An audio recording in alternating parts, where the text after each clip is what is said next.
Bismillahirrahmanirrahim. Assalamualaikum warahmatullahi wabarakatuh.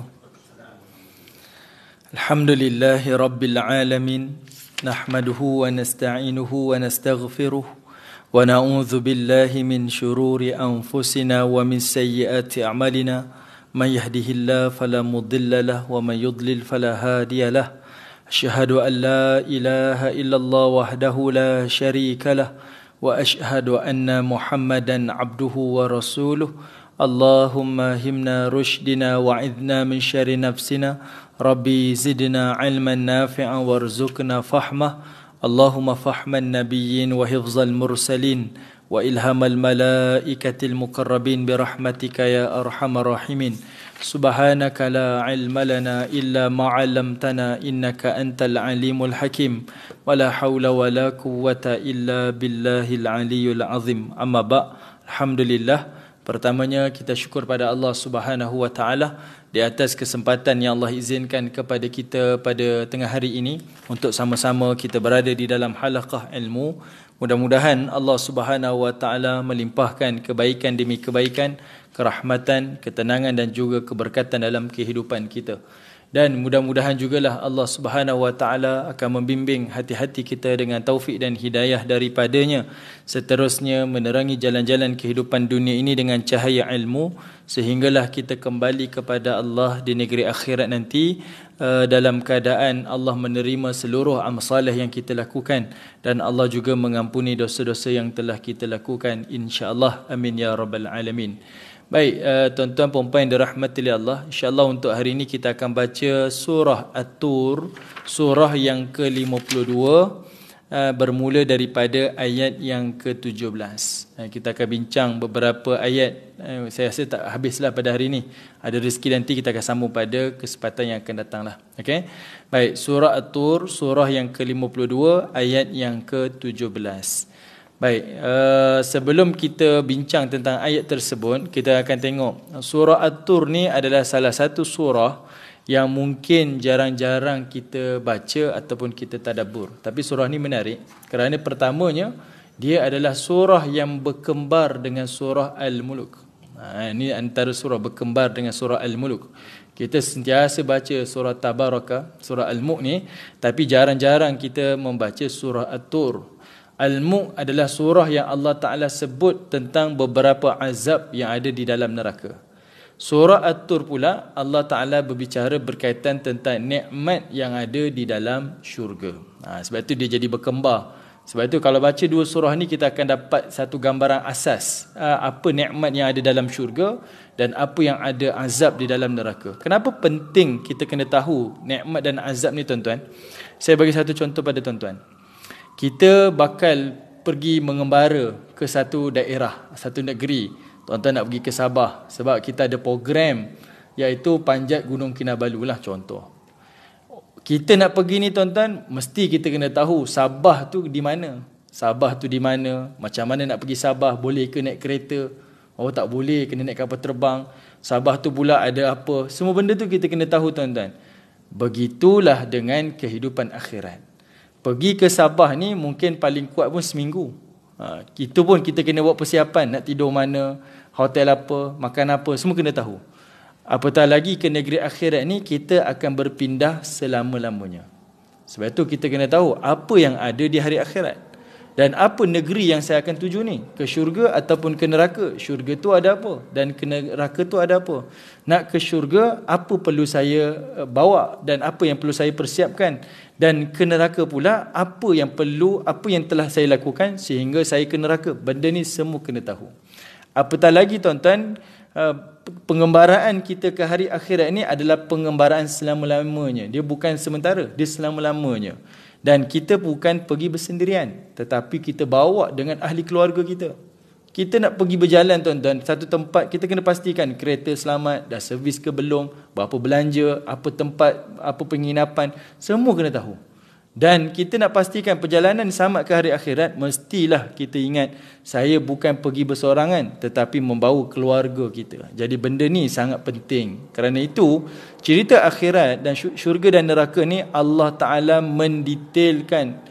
Separuh daripada Quran ni adalah bercerita tentang hari akhirat, dan khususnya bercerita tentang apa yang ada di dalam syurga Allah dan apa yang ada di dalam neraka Allah Subhanahu wa taala. Sebab itu surah At-Tur ini adalah permulaan menuju kepada surah Ar-Rahman dan juga surah Al-Waqiah. Kalau kita tengok Al-Rahman dan Al-Waqiah itu, Allah Taala detailkan lebih banyak lagi cerita tentang nikmat-nikmat yang ada di dalam syurga. Okey, sebab inilah permulaan dia. At-Tur, kemudian Allah Taala sebut tentang An-Najm, kemudian Al-Qamar, apa lagi? Kemudian barulah pergi ke Ar-Rahman, Al-Waqiah. Ini adalah surah yang berturutan. Dia membina kita cerita untuk faham tentang apa yang ada di dalam syurga Allah. Baik, sebelum kita lanjutkan lagi tuan-tuan, selain At-Tur ini sebagai kembar kepada surah Al-Mulk, At-Tur ni tuan-tuan ada dua riwayat hadis yang sahih bercerita tentang dia. Pertama, iaitu pada surah At-Tur ini diceritakan daripada Muhammad bin Jubair bin Mut'im. Dia adalah anak kepada Jubair bin Mut'im. Mut'im ni bapa dia Mut'im bin Adi. Cucu dia cerita tentang bapa dia. Muhammad cerita tentang ayah dia namanya Jubair. Jubair bin Mut'im ni satu hari dia pernah sampai ke Madinah. Ni orang Mekah. Dia pergi ke Madinah. Di Madinah pula, kebetulan Nabi SAW tengah salatkan salat maghrib. Nabi jadi imam. Dan Nabi telah membaca surah At-Tur. Nabi membaca surah At-Tur. Surah ni agak panjang tuan-tuan, 49 ayat. Sedangkan salat maghrib Nabi akan membaca surah-surah yang kisar mufassal. Kalau kita tengok kaedah sunnah Nabi salat maghrib ni adalah bacaan yang pendek-pendek. Nabi akan membaca surah yang pendek-pendek. Subuh surah yang panjang-panjang. Surah tawil mufassal. Kalau solat Isya, awsat mufassal, surah yang sederhana panjang. Tapi surah pada waktu maghrib tu Nabi baca surah At-Tur yang agak panjang lah. Dan kebetulan kata Muhammad bin Jubair ni, dia kata ayah dia waktu tu daripada Mekah sampai ke Madinah. Waktu maghrib Nabi imamkan solat di Masjid Nabawi, Nabi baca surah At-Tur. Kerana dia dengar Nabi baca surah At-Tur ni, menjadikan Jubair bin Mut'im ni memeluk agama Islam. Dia dengar, dia masuk Islam. Kenapa tuan-tuan? Satu, kita tak nafikanlah, bacaan baginda Nabi SAW ni sudah tentulah bacaan yang sangat memberi kesan pada jiwa. Macam tuan-tuan pergi semayang Masjid Nabawi, Masjidil Haram, dengar imam baca tuan-tuan, tak faham pun, tapi kadang sampai ke jiwa kita, berbekas di hati kita. Macam itulah mungkinlah mereka dengar bacaan daripada Nabi ni sangat memberi kesan. Apatah lagi mereka faham. Kenapa dia memeluk agama Islam tuan-tuan? Sebab di penghujung surah At-Tur, Allah Ta'ala ada mendatangkan banyak persoalan. Selalunya kalau kita berdakwah, kita akan kata berimanlah pada Allah, berimanlah pada agama ni. Manusia akan pertikaikan dan manusia akan kata, kalau betul ada Allah, mana Allah? Contoh. Kalau betul agama ni benar, tunjukkan kebenaran agama. Manusia suka bertanya. Tapi pada surah ni beza sikit. Allah Ta'ala tanya pada manusia, yang kamu tak yakini aku ni Tuhan, Allah tanya satu-satu. Tuan-tuan boleh tengok penghujung surah At-Tur. Allah datangkan persoalan, manusia pula kena jawab. Kalau dia mampu jawab, okey, kamu pilihlah Tuhan mana yang kamu nak sembah. Tapi kalau kamu tak boleh jawab, kamu kena iakanlah Allah Ta'ala itu adalah Tuhan Rabbul Alamin. Okey, ini keistimewaan At-Tur. Kemudian tuan-tuan, dalam hadis yang lain pula, surah At-Tur ini dia menjadi hukum kepada kita. Diceritakan daripada isteri baginda Nabi SAW yang bernama Ummus Salamah.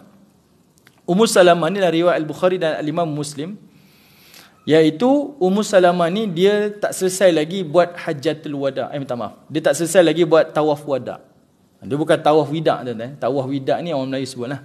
Sebutan yang betul adalah tawaf wada. Sebab itu kita baca dalam surah Ad-Duha, ma wadda'aka rabbuka wa ma qala. Tuhan kamu tak tinggalkan kamu wahai Muhammad. Tawaf wada, tawaf selamat tinggal. Wada. Jadinya Ummu Salamah dia nak balik dah. Lepas buat ibadah, dia tak sempat lagi nak solat, dia tak buat lagi tawaf wada. Dan Nabi SAW ketika itu dah selesai dah buat tawaf wada. Nabi dah selesai dah buat tawaf wada. Lalu kata Nabi SAW, dah, kamu Ummu Salamah pergi buat tawaf wada. Aku tunggu kamu. Dan ketika itu Ummu Salamah pun kata, saya ni selesaikan tawaf wada' saya dan saya mendengar Nabi membaca surah At-Tur. Apa maksudnya tuan-tuan? Ini menunjukkan kepada kita Nabi dah selesai buat tawaf wada', tetapi Nabi masih lagi kekal duduk di Masjidil Haram. Bahkan Nabi dirikan salat. Yang inilah yang sedikit memberi pencerahan kepada kita. Kalangan kita pula ingat, lepas tawaf wada' terus keluar Masjidil Haram, naik bas kena balik. Kalau tak buat tak boleh. Salah tuan-tuan. Kan selalu tuan-tuan dengar kan? Lepas tawaf wada' tak boleh dah tangguh-tangguh. Naik hotel tak boleh, pergi tandas tak boleh. Serba-serbi tak boleh. Memang kena keluar masjid je, naik bas balik terus. Salah tuan-tuan. Kefahaman itu salah. Sebab Nabi SAW sendiri, dia tunggu isteri dia untuk selesaikan tawaf wada'. Nabi dah selesai dah. Apa yang Nabi buat? Kata Ummu Salamah, aku dengar Nabi membaca surah At-Tur. Menunjukkan kepada kita, dibenarkan kalau kita dah tawaf wada', tiba-tiba masuk solat fardu. Boleh solat tak? Boleh. Ada orang kata jangan solat Masjidil Haram, tak boleh. Nanti tawaf wada' terbatal. Solat dekat hotel dah pula. Ni dalil yang kita dengar tuan-tuan. Jadi dibenarkan. Kalau tuan-tuan, ni cerita umrah haji lah. Kalau tuan-tuan dah selesai tawaf wada', kemudian tuan-tuan masuk azan waktu, pergi masjid tuan-tuan solat, tidak ada halangan. Tidak ada halangan. Okey? Ataupun apa-apa urusan, bas tak sampai lagi, tuan-tuan naik hotel dulu, tidur di hotel. Boleh ke tidak? Boleh. Tuan-tuan nak makan? Boleh. Tuan-tuan nak membeli belah? Boleh. Dia bukanlah bermaksud tuan-tuan memang esok orang nak balik hari ni. Itu lain lah tuan-tuan. Ni kita memang dulu nak balik. Cuma urusan kita tu banyak lagi nak buat. Dan masih lagi kita menunggu bas tak selesai, tak sampai lagi. Tapi kita macam-macam urusan lagi nak buat. Maka tidak menjadi masalah. Inilah yang disebutkan berdasarkan kepada hadis-hadis ini tentang daripada surah At-Tur. Okey? Baik, tuan-tuan yang dirahmati Allah. Teruslah kita pergi kepada ayat yang ke-17. Surah At-Tur ni menarik tuan-tuan bincang, tapi saya tak dapat nak bincang pada tuan-tuan lah sebab kita lebih tadabbur kepada ayat-ayat dia lah. Okey? Baik, dia ada kaitan lah dengan surah sebelum tu, iaitu surah Az-Zariyat. Dan dia ada kaitan dengan surah selepasnya, iaitu surah An-Najm. Tapi tak apalah, kita tak bincang tu. Okey, surah At-Tur kita akan tadabbur tuan-tuan daripada ayat 17 sehinggalah pada ayat yang ke-28. Lebih kurang ada 11 ayat Allah Ta'ala berbicara berkaitan tentang nikmat syurga. Kalau kita baca dalam surah Al-Mulk, Allah cerita, idza ulqu fiha sami'u laha syahiqan wa hiya tafur. Start daripada ayat tu sampailah beberapa ayat berikutnya, Allah cerita tentang azab neraka. Allah tak sebut tentang nikmat syurga, betul? Kan, nikmat syurga tu Allah hanya sebut sekali je. Bukan nikmat pun, Allah hanya memberikan ganjaran.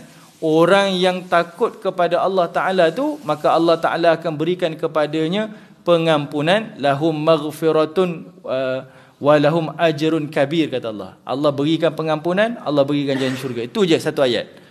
Banyaknya cerita tentang neraka. Tapi pada ayat ini Allah datangkan 11 ayat cerita tentang nikmat syurga. Okey? Baik, ayat 17. Allah Ta'ala menyebutkan, innal muttaqina fi jannatin wa na'im. Kata Allah Subhanahu wa Ta'ala, sesungguhnya orang yang bertakwa itu fi jannat, mereka akan tenggelam di dalam syurga Allah, wa na'im, dan juga di dalam kenikmatan. Okey, apakah yang dimaksudkan tenggelam dengan dalam syurga dan kenikmatan ni tuan-tuan? Ini berdasarkan surah Yasin yang tuan-tuan baca. Inna ashabal jannatil yawma fi syughlin fakihun.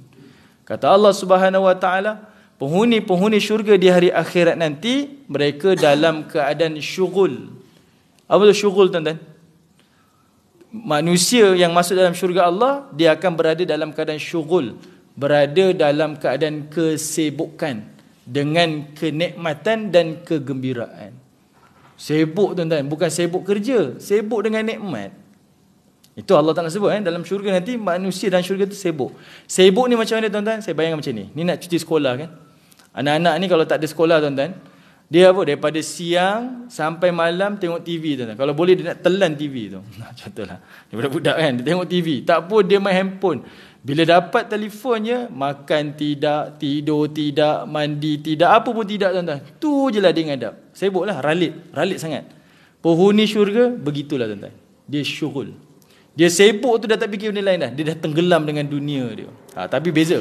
Dia tenggelam dengan syurga dia. Kalau mak-mak kita dia kata, kau ni buat benda ni sampai lupa dunia dah. Tak, yang ni dia lupa tentang lain dah. Dia ingat semua syurga ada, nikmat syurga. Jadi Allah Ta'ala sebut, fi jannatin wa na'im. Mereka itu akan tenggelam di dalam syurga dan kenikmatan. Tapi menarik kat sini tuan-tuan, Allah sebut perkataan al-muttaqin. Allah tak kata inna ashabal jannah. Allah mensifatkan penghuni syurga itu dengan perkataan al-muttaqin, orang yang bertakwa. Kenapa tuan-tuan? Sebab Allah nak bagi tahu, peluang menjadi penghuni syurga ni luas. Kamu miskin ke? Kamu kaya ke? Datuk ke? Tak datuk ke? Pengurusi ke? Staf biasa ke? Siapa pun kamu, peluang besar untuk jadi penghuni syurga Allah. Itu benda yang kita kena pegang tuan-tuan. Dia tidak ada halangan. Semua orang ada peluang untuk menjadi penghuni syurga. Dan Allah mensifatkan penghuni syurga itu sebagai al-muttaqin, sebab Allah nak bagi tahu perkataan al-muttaqin ini, taqwa ni tuan-tuan, adalah orang yang menjaga hubungan dengan Allah dan orang yang menjaga hubungan dengan manusia. Hablum minallah wa hablum minan nas.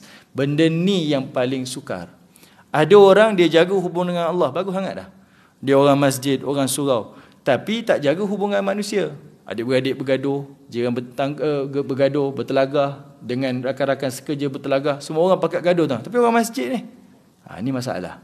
Okay? Hubungan dengan Allah bagus, hubungan dengan manusia tak bagus. Ada orang hubungan dengan manusia bagus, hubungan dengan Allah pula tak bagus. Dia seiring. Hablum minallah wa hablum minan nas. Sebab itu tuan-tuan boleh tengok orang yang pergi beribadah tuan-tuan di Masjidil Haram, Masjid Nabawi ni, kadang bila dia dah semangat nak ibadah tu, dia fikir dia je. Masuk ke raudah dia je, orang lain tak apa, tak ada. Biar saya solat ni, saya keluar paling lambat sikit. Sedangkan ada hak orang lain nak solat, dia tak bagi, saya je. Dia sanggup bertelagah, bergaduh, nak cium hajar aswad. Sedangkan dia tahu ada hukum istilam daripada jauh, Bismillahirrahmanirrahim, kucuk pun diberikan pengampunan. Tak, saya tak nak, saya nak cium juga. Masa itulah bergaduh, maki hamun. Rasa-rasa Allah terima tuan-tuan? Tak. Sebab nak bagi tahu, takwa situ ada hubungan dengan Allah, ada hubungan dengan manusia. Penting tuan-tuan. Kita solat Jumaat tuan-tuan, kadang parking double park pula. Kita datang lewat. Habis solat Jumaat, kita pun lewat-lewatkan keluar. Kawan ni nak keluar kereta ni, tak fikir, saya nak beribadah ni. Dia fikir macam tu. Tuan-tuan solat di mana? Di kawasan-kawasan mall ni, surau-surau yang kecil. Kita fikir kita je nak solat. Orang lain nak solat tak fikir. Benda-benda ni tuan-tuan adalah sifat kepada ahli syurga. Dia jaga hubungan dengan Allah, dia jaga hubungan dengan manusia. Sebab itu tuan-tuan, dalam satu hadis Nabi SAW, Nabi kata apa?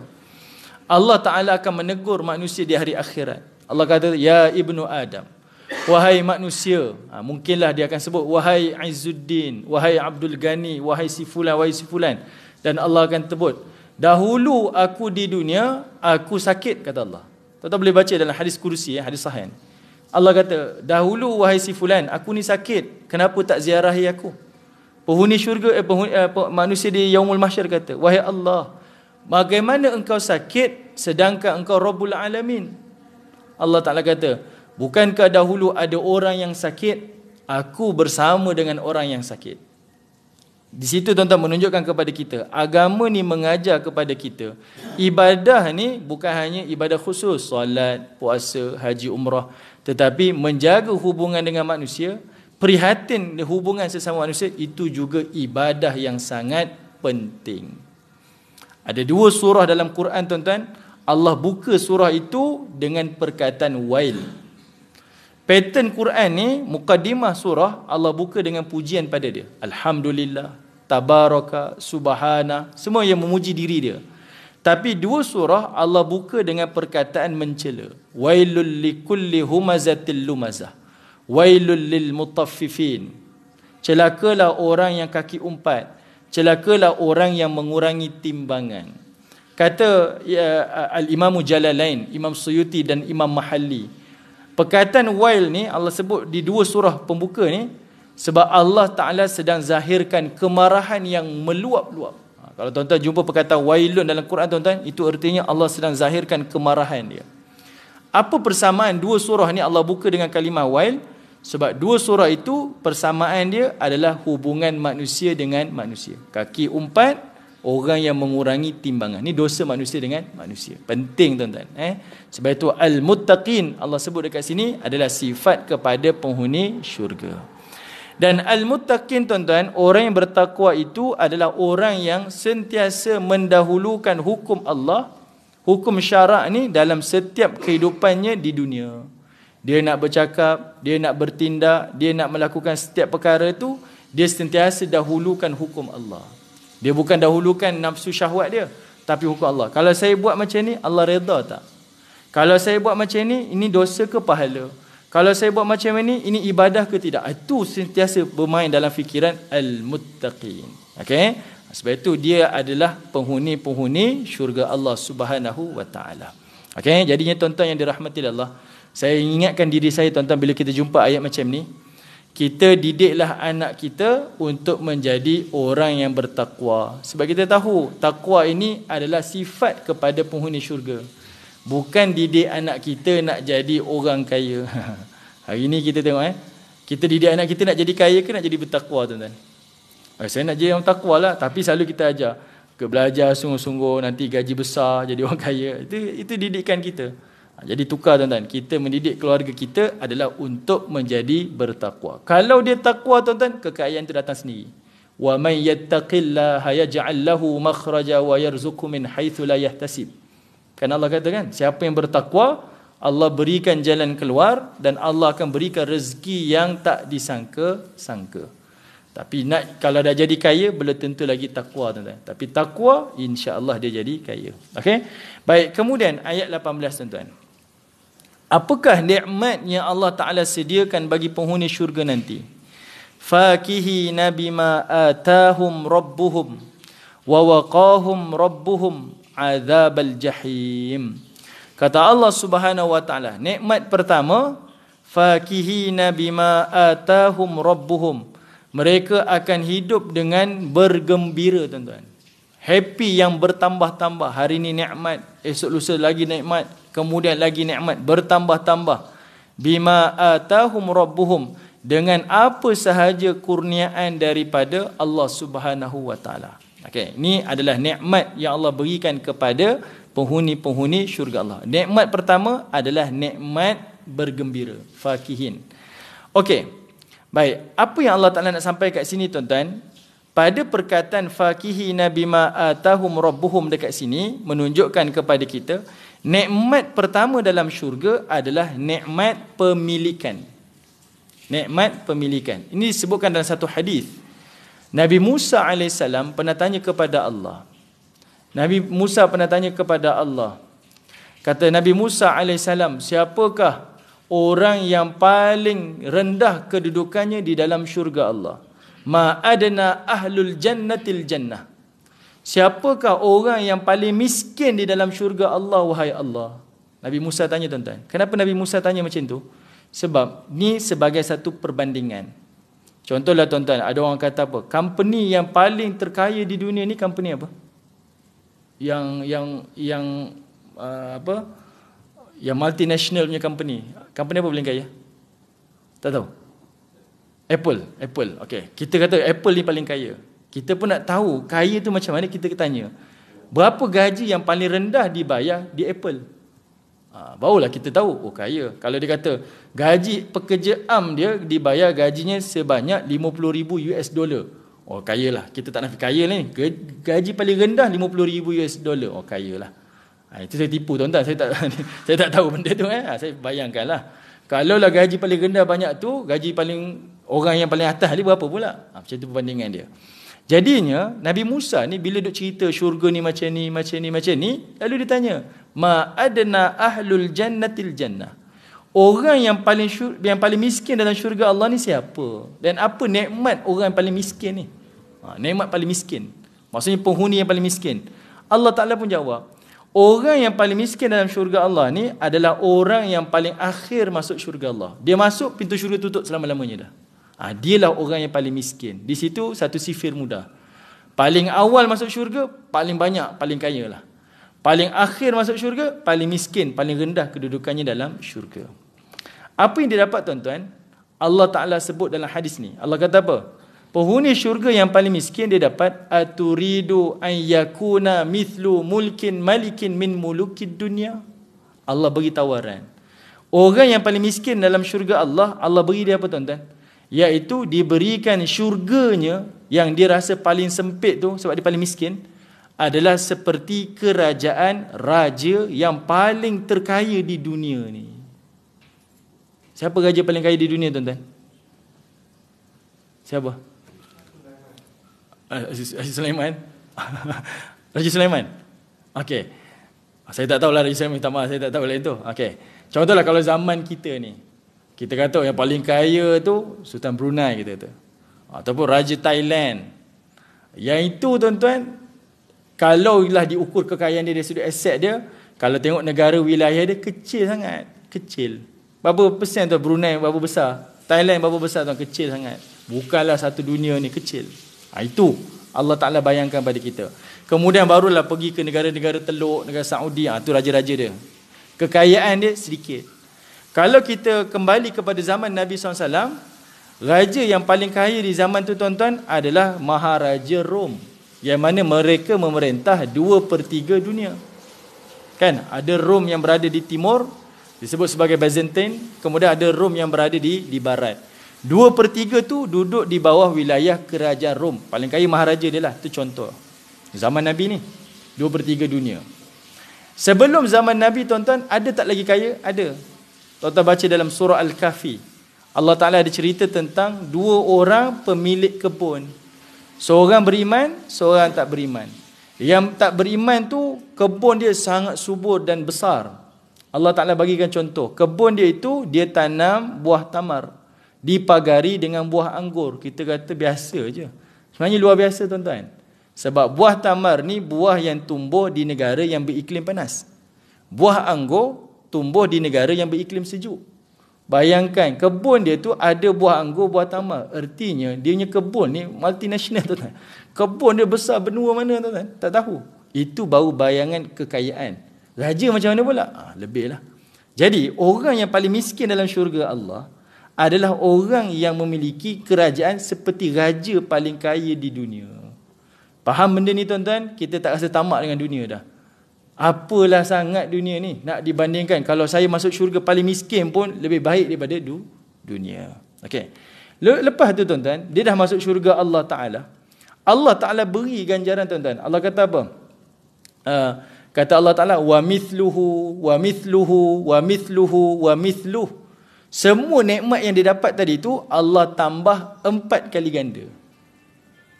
Kemudian bila Allah kata wa mithluhu, kali yang kelima tuan-tuan, Allah tambah 5 kali ganda. Si fulan ni kata apa? Dia kata raditu rabbi, cukup ya Allah, cukup dah. Puas hati dah ni, saya dapat nikmat ni dah puas hati dah, cukup ya Allah. Allah kata apa?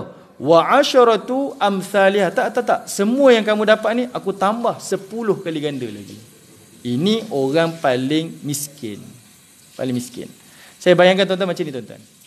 Tuan-tuan dapat satu hotel 7 star. Tuan-tuan duduk hotel ni ditawarkan pada tuan-tuan. Tuan-tuan nak hotel 7 star duduk sebulan. Ataupun tuan-tuan nak duduk satu rumah kecil, ada tanah sebidang tuan-tuan, tapi itu hak milik kekal. Tuan-tuan pilih yang mana satu? Nak duduk hotel ke, nak duduk rumah tanah? Hotel ni duduk sebulan je. Tapi kalau tuan-tuan ambil rumah yang kecil ni, tanah sebidang ni, tuan-tuan ambil selama-lamanya. Ni harta milik kekal. Tuan-tuan nak mana satu? Susah nak jawab ni, nampak? Kalau manusia nak dua-dua lah kan, kalau boleh pilih.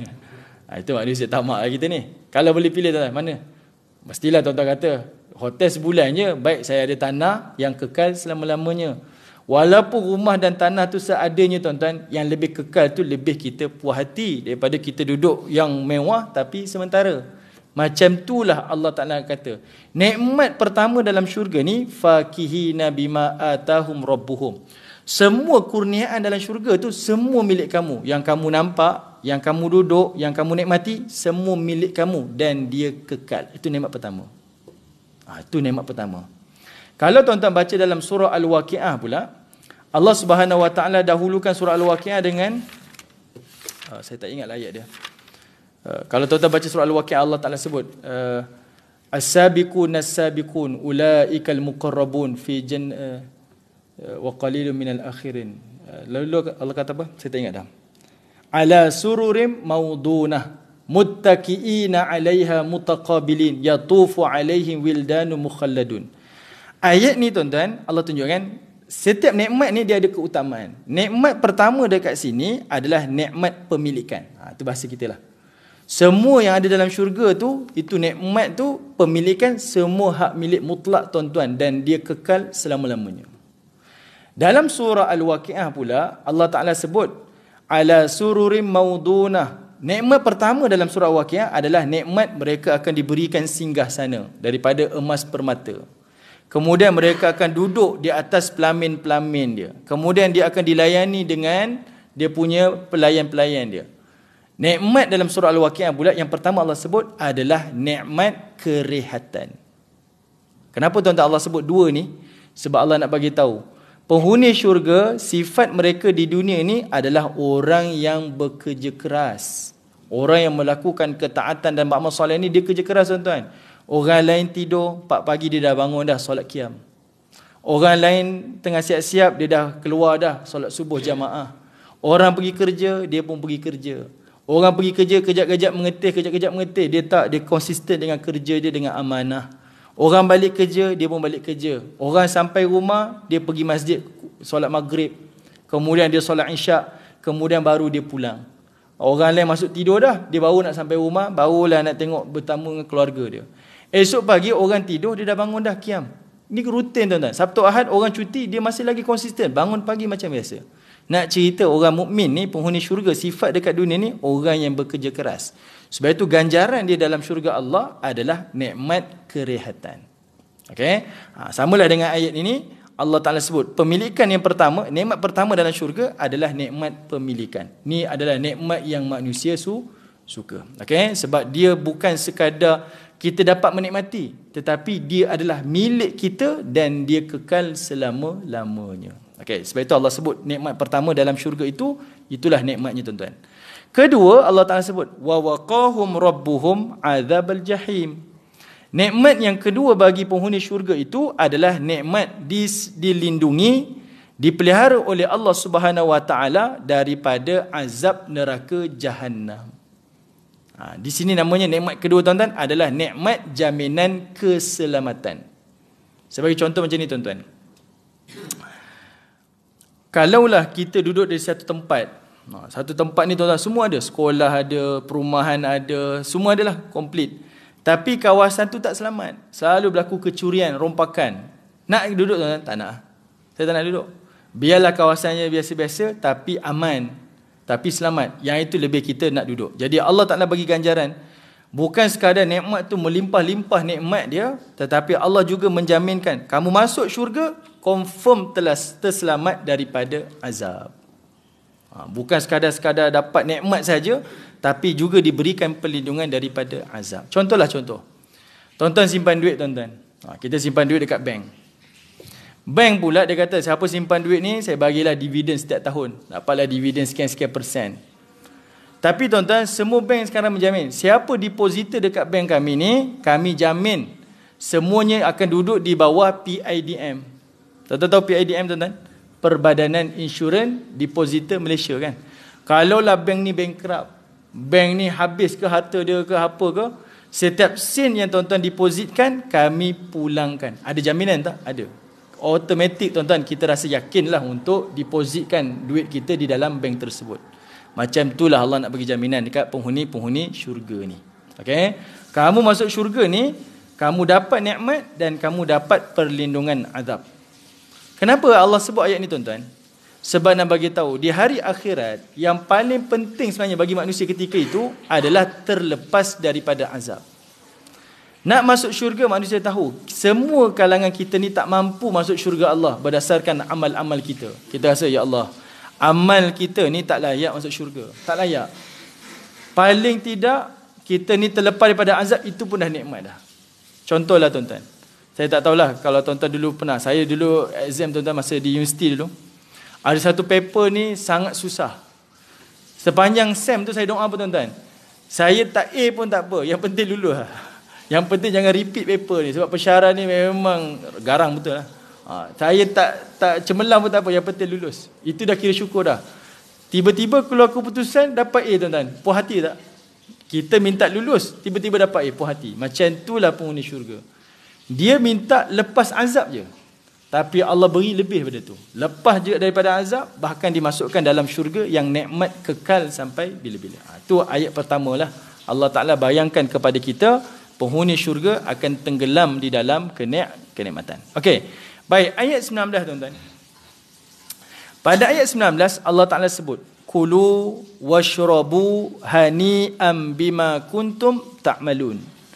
Kata Allah Subhanahu wa Ta'ala, di dalam syurga nanti kamu makanlah dan kamu minumlah seenak-enaknya setimpal dengan amal yang telah kamu lakukan.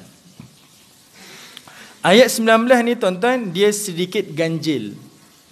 Okey, kalau tuan-tuan perhatikan betul-betul tuan-tuan akan rasa ganjil. Kenapa ganjil? Sebab ayat 18 Allah menggunakan kata ganti nama ketiga. Allah gunakan perkataan atahum rabbuhum wa waqahum. Allah gunakan perkataan mereka. Kata ganti nama ketiga. Kan? Pemberian Tuhan mereka kepada mereka, perlindungan azab daripada mereka. Masuk ayat 19, tiba-tiba Allah gunakan kata ganti nama kedua. Kulu washrabu. Allah kata kamu makanlah dan kamu minumlah seenak-enaknya di dalam syurga Allah. Kenapa tuan-tuan ayat 18 dan 19 ni tak konsisten? Tadi Allah gunakan kata ganti nama ketiga merujuk pada penghuni syurga. Sekarang ayat yang ke-19 Allah Ta'ala gunakan kata ganti nama kedua. Kenapa tuan-tuan? Cuba tuan-tuan perhatikan, betul tak? Tuan-tuan terjemahan betul tak? Kan? Kenapa? Sebabnya dekat sini tuan-tuan ada beberapa perkara. Yang pertamanya, Allah Ta'ala nak cerita tentang nikmat syurga ni, dan Allah Ta'ala nak bagi tahu penghuni syurga itu adalah kamu yang sedang baca ni. Seolah-olahnya Allah kata pada kita ni, kulu washrabu. Ni bukan cerita tentang orang lain ni. Nikmat ni bukan cerita orang lain. Nikmat ni sedang bercerita kepada kamu. Siapa kamu ni? Kita yang sedang membaca. Kita faham ayat ni tuan-tuan, sebenarnya Allah Ta'ala tujukan kepada kita. Kitalah insya-Allah sebagai bakal ahli syurga. Itu sebab kenapa Allah gunakan perkataan kamu. Okey. Yang kedua tuan-tuan, kenapa Allah Ta'ala gunakan perkataan kulu washrabu dekat sini? Ini menunjukkan pada ayat 19 Allah Ta'ala telah menunjukkan kepada kita ada 3 nikmat yang kita tak perasan mungkin. Ada 3 nikmat. Ayat 18 tadi ada 2 nikmat. Ayat 19 ada 3 nikmat. Apa nikmatnya? Yang pertama, kulu washrabu hani'a tu, bila Allah sebut kata ganti nama kedua, itu menunjukkan kepada kita nikmat di situ adalah nikmat kita akan bercakap secara langsung dengan Allah Ta'ala. Nikmat melihat Allah secara langsung dan nikmat bercakap dengan Allah secara langsung. Melihat Allah dalam syurga adalah kemuncak kenikmatan dalam syurga tuan-tuan. Dan ini adalah pegangan daripada Al-Imam Syafi'i sendiri. Macam mana manusia lihat Allah? Tengok secara langsung dengan zat dia sendiri. Okey, manusia akan lihat dengan Allah Ta'ala secara langsung di hari akhirat. Okey. Jadi tuan-tuan, saya bagi contoh macam ni. Kenapa dia adalah kemuncak nikmat? Cuba tuan-tuan bayangkan. Kalau kita dah seminggu kerja tuan-tuan, penat dah. Kita dah burn out dah ni. Habis dah kerja, penat ni. Selalu tuan-tuan buat apa? Hujung minggu cuti tidur tuan-tuan? Tak kan? Paling tidak tuan-tuan nak masuk hutan, tengok hutan, tengok air terjun, tengok apa, sungai-sungai, kemudian pergi tepi laut, berehat-rehat, tengok lautan. Tak pun tuan-tuan, panjat gunung, tengok pemandangan. Sebab bagi kita melihat alam ni satu menenangkan, merehatkan. Tuan-tuan kena ingat. Yang tuan-tuan ingat lautan, gunung ganang, air terjun, sungai, semuanya itu adalah makhluk Allah. Makhluk. Kalaulah melihat dan berdamping dengan makhluk pun menenangkan, bagaimanalah keadaan orang yang hidup berdamping dan melihat Allah secara langsung yang menciptakan makhluk ni. Dia lebih menenangkan dan lebih menikmatkan. Sebab itu melihat Allah dalam syurga adalah nikmat. Dan disebut dalam banyak hadis-hadis Nabi SAW tuan-tuan. Penghuni syurga ni dia dah masuk syurga, dia dah rasa semua nikmat tuan-tuan. Lalu Allah Ta'ala keluar lepas tu. Dan Allah Ta'ala akan berikan salam kepada penghuni-penghuni syurga. Assalamualaikum ya ahlul jannah. Ucapan salam tu satu kenikmatan tuan-tuan bagi penghuni syurga. Seperti mana kita baca surah Yasin, salamun qaulam mir rabbir rahim. Lalu tuan-tuan, waktu tu penghuni syurga jawab salam. Dan penghuni syurga tanya pada Allah Taala, tanya pada penghuni syurga, ada tak lagi nikmat yang aku nak tambah? Allah offer tuan-tuan. Penghuni syurga kata apa? Tak, adakah kau nak putihkan wajah kami? Adakah kau nak beri kami nikmat? Sedangkan kami dah puas hati dah duduk syurga, puas hati dah.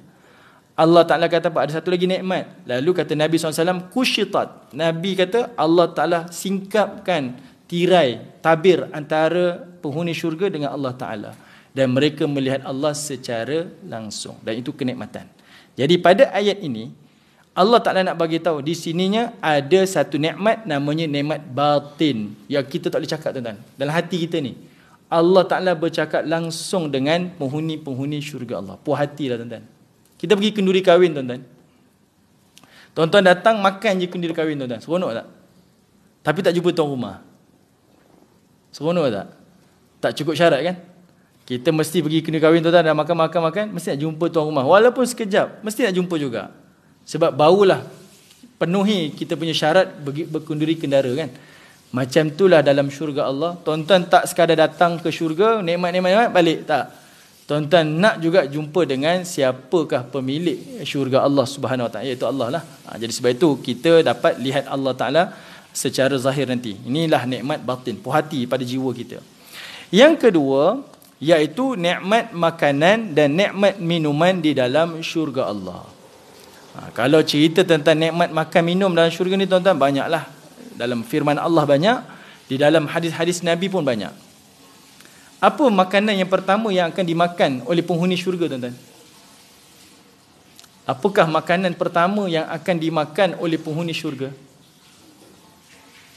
Kalau tuan-tuan baca dalam satu hadis, diceritakan Nabi SAW waktu dia berhijrah, dia sampai sahaja di Madinah tuan-tuan, ada seorang lelaki namanya Abdullah bin Salam. Ni ulama Yahudi tuan-tuan yang duduk di Yathrib.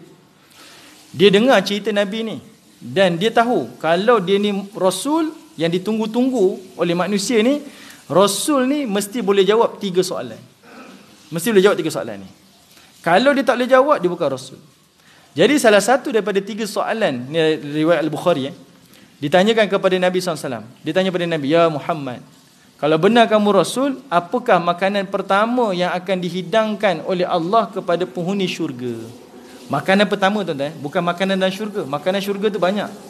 Makanan pertama, Nabi SAW menjawab, makanan pertama yang akan dimakan oleh penghuni syurga adalah apa tuan-tuan? Iaitu hati ikan paus. Hati ikan paus. Kita baca dalam riwayat tuan-tuan. Ada sebablah nanti tak bincang panjang nanti. Itu adalah nikmat awal, makan hati ikan paus. Itu makanan awal yang dimakan oleh penghuni syurga Allah. Jadi tuan-tuan dekat sini, nikmat Allah Ta'ala bercakap secara langsung. Kedua, nikmat makan dan nikmat minum. Okay? Dan ini adalah satu kenikmatan lah. Kita sendiri pun tuan-tuan, dekat dunia ni, daging pun macam-macam jenis. Ni daging grade A. Ni daging apa Wagyu. Ni daging ni. Oh, setiap daging tu rasa tak sama. Oh, saya makan ni cair di mulut. Nikmat dah kita kata. Nikmat. Okay. Bayangkan nikmat dalam syurga Allah tu luar daripada jangkaan kita. Lebihlah daripada tu. Okey.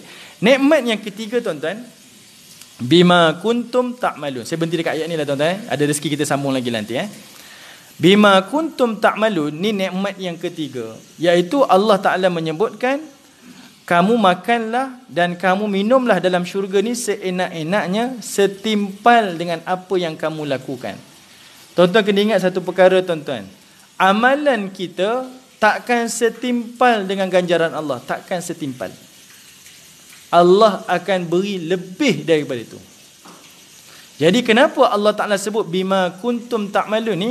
Ini menunjukkan kepada kita, nikmat di sini adalah nikmat Allah appreciate amal-amal yang kita lakukan. Cuba tuan-tuan bayangkan, tuan-tuan ada hari anugerah cemerlang tuan-tuan. Hari mungkin appreciation day untuk tuan-tuan. Tuan-tuan dapat orang appreciate kerja tuan-tuan yang datang awal, balik lewat, perform pula kerja. Orang bagi hadiah, bagi bonus, tuan-tuan rasa nikmat. Lalu majikan jumpa kita tuan-tuan, dia puji kita. Dia kata, saya tahu awak setiap hari datang awal. Kita dalam hati kita, saya tak sangka majikan saya tahu rupanya saya datang awal. Apa perasaan kita tuan-tuan? Puas hati. Puas hati. Yang saya kerja teruk-teruk ni, kerja sungguh-sungguh ni, rupa-rupanya bos tahu. Puas hati tuan-tuan. Macam itulah Allah puji manusia. Dahulu aku tahu, waktu orang lain tidur, kau bangkit malam dan kau sujud kepada aku ketika mana orang lain tidur, bertahajud kepada aku. Aku tahu dan aku nampak amal kamu. Hari ini aku puji kamu. Tuan-tuan akan rasa, ya Allah, kalau macam itulah Allah puji kita tuan-tuan, tahu dekat dunia, kuat lagi saya buat. Saya tak bangun pukul 5 pagi berqiyamul lail. 2 pagi dah bangun qiyamul lail. Sebab Allah puji satu-satu setiap amal yang kita buat. Dahulu kata Allah, waktu orang lain susah, orang lain dalam keadaan kesukaran, kamu belanjakan harta kamu, walaupun kamu pun susah, tapi kamu bantu orang lain. Aku tahu amal kamu, aku nampak apa kamu buat, aku puji kamu. Itulah maksudnya bima kuntum ta'malun. Allah appreciate amal-amal yang kita lakukan. Dan ini adalah kenikmatan. Okay? Ini semua adalah nikmat-nikmat yang Allah berikan. Nikmat kita dapat bercakap dengan Allah, nikmat makan dan minum, dan nikmat Allah menghargai setiap amal-amal yang kita lakukan. Okay? Apatah lagi tuan-tuan, amal-amal yang kita kadang-kadang tak rasa itu amalan. Tuan-tuan lepas Zohor keluar tuan-tuan, orang lain keluar je, kita keluar tutup aircon, tutup switch. Ni bukan kerja kita, tapi kita buat. Allah puji tuan-tuan, kamu buat benda ni, aku puji amal kamu, yang itu yang menjadi kamu masuk syurga. Oh, kita rasa satu tuan-tuan, dia ada satu hubungan personal lah dengan Allah Ta'ala. Ada hubungan secara peribadi. Allah Ta'ala cakap dengan kita secara langsung, dan Allah Ta'ala puji kita secara personal, dan itu adalah kenikmatan. Benda ni tuan-tuan sentiasa kena letak dalam fikiran kita, supaya amal-amal yang kita buat jangan minta pujian daripada manusia. Rugi tuan-tuan, rugi. Biar Allah yang memuji kita. Walaupun kita rasa tak ada orang tengok saya, tak apa, Allah tetap memandang kita, dan Allah akan puji kita di hari akhirat. Benda ni tuan-tuan kalau betul-betul pegang, kita akan amal dengan ikhlas insya-Allah. Dan kita tak harap apa-apa melainkan hanya daripada Allah Subhanahu wa taala. Baik, saya berhenti dekat sini tuan-tuan. Ini baru mukadimah nikmat-nikmat asas dalam syurga Allah. Dia belum masuk lagi nikmat-nikmat utama lagi. Ini insya-Allah lah kesempatan yang akan datang. Wallahu taala a'lam. Assalamualaikum warahmatullahi wabarakatuh.